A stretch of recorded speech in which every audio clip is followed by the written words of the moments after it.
Welcome to today's video, one of my favorite videos to make. It is Q&A day, answering your DJ related questions. Haven't done one of these in a while, so I put up a post on my Instagram the other day and you have been sending in your questions. Thank you to everyone that submitted one. Let's crack on with the first question. First question is, what's your dream venue to DJ at? So this one's actually a really difficult one to answer because there's loads of venues across the world that I really want to work at, but there's one that stands out every single time, and that for me is Pasha in Ibiza. Now, it's not the biggest club in the world. It has a capacity of about 3,000 people. It's got so much history and it's just an iconic venue. Like, it opened in Ibiza in like 1973.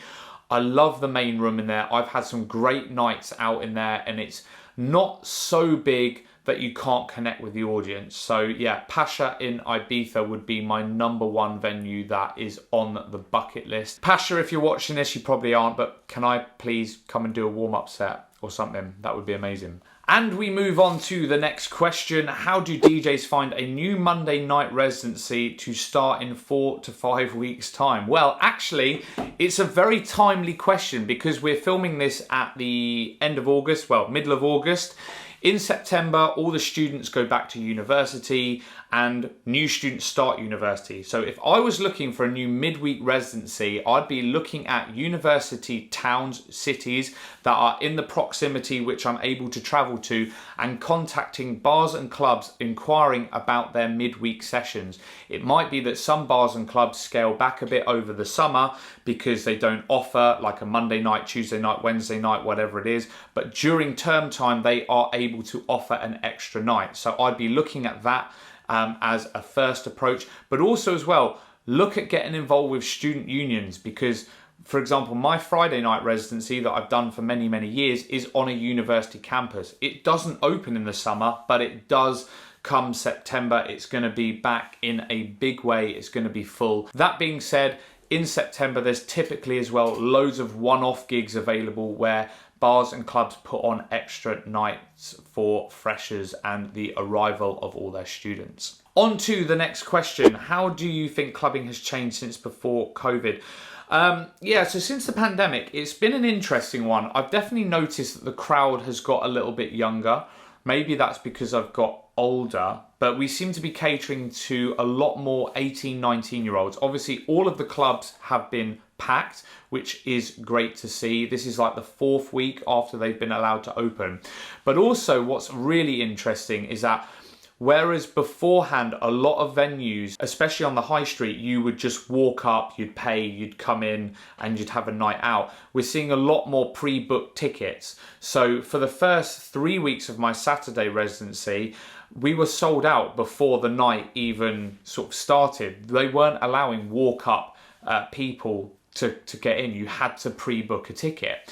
So whether that's going to be a trend going forwards and pre-book sales are going to be big, or whether we'll revert back to people just walking up and getting in is remains to be seen. But yeah, that's definitely one thing that has changed for sure. On to the next question then. One artist that you would like to collab with as a dream? Well, I don't produce, so I'm guessing that's like not making a track, but I'll answer it in terms of what DJ I'd like to play with on the same lineup. One artist stands out head and shoulders above the rest. If you know me personally, you will probably know the answer to this. It is Bob Sinclair, French house DJ. I've seen him in Ibiza a few times and in London as well.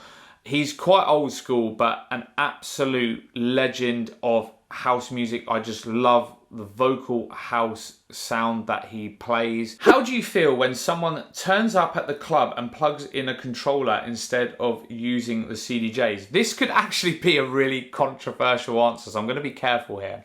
First and foremost, I have nothing against controllers. I actually really like them. I've got a controller even at the back of me right now, right? They are so convenient, and that's the reason why I got rid of my CDJs. Now, in terms of using them at a club or at an event, some venues do not supply anything at all in the DJ booth.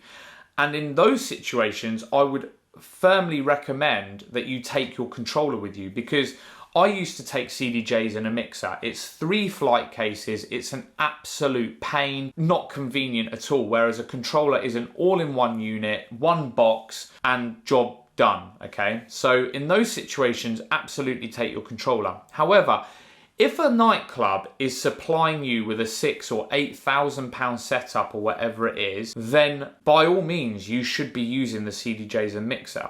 And really, there's no excuse not to use it, because CDJs are compatible with Rekordbox, they're compatible with Serato DJ, they're compatible with Traktor. So if you're a professional DJ, I don't see why there is any reason for you not to use what the club gives you. And if you don't use it, if you're just putting your controller on top of the mixer, there is no incentive for clubs to continue supplying equipment, which therefore means more and more DJs are going to have to invest more money into buying equipment that they don't necessarily need to buy. So I get that there is an element of you should DJ on what you feel comfortable on, and if you're a fairly new DJ, fine, okay, maybe use your controller for the first couple of gigs, but you need to aspire to use what is in the venues. It is the industry standard for a reason, and in my opinion, as a professional DJ, you should be able to use the industry standard of kit. So that is my answer. It's a bit of a balanced one, but yeah, I think if the kit is there, if it's fully operational as well, because for example, in my Saturday residency, the CDJs don't quite work at the moment, so I take my controller, but if it's there, it's in good working order, then just use it. There's no need for you to have a controller in the booth, in my personal opinion. On to the next question. Has DJing become more challenging since the reopening of nightclubs? To date, at the time of filming this video, we are 4 weeks in. No. All the nights that I've done have been extremely busy. The crowd has been well up for it, and it seems like a lot of pent-up demand. Whether that will change or not in future, we don't know yet. I don't know if this is gonna suddenly die off because it's like some kind of bubble that we're in at the moment, but at the moment it hasn't become more challenging. The only thing that has been a bit of a challenge is knowing what to play, because obviously being locked down for 14 months with no nightclubs, like we don't know what kind of things people have been listening to over the period of that lockdown. So that was the bit of the challenge for the first couple of nights, but we've just all got back into the swing of it. And if anything, the crowd has been more up for it than ever before. So it's been really enjoyable, to be quite honest. On to the final question then for today. I don't want to keep you around for ages. You've probably got better things to do than just watch me all day. By the way, if you've made it this far and you are enjoying this content, a sub to the channel would be greatly appreciated. Final question is, so what age should you think about hanging up your headphones? I don't know if someone sent this to me because they think I'm getting on a bit, but I think when it comes to nightlife, music, it can't really be defined by age. And I think you can keep DJing as long as you still have a passion for doing it. Like, I love sharing music with people. I love making people dance, and I still love my job. You know, 15 years after starting in clubs. And I think like that approach can apply to anyone. I know some DJs that are 40, 50, 60 and still loving it. I think the day that I will consider hanging up my headphones in terms of nightclubs is the day that I might feel, number one, out of touch with modern music, if that's what the crowd want, or if I feel like a little bit awkward playing to a certain crowd, if I can't relate to a crowd, then I would consider it. But yeah, I don't think it should be defined by an age. And plus as well, there's lots of people on the wedding circuit, private event circuit, that go on to quite late in life and they're still doing successful gigs, and they're still booked because they come with that experience that people want to pay for. So I don't think it can be defined by age. There we have it, guys, my little roundup of questions for the day. I hope that you have found this enjoyable, useful, or both. Please give this video a thumbs up, and I will see you in the next one.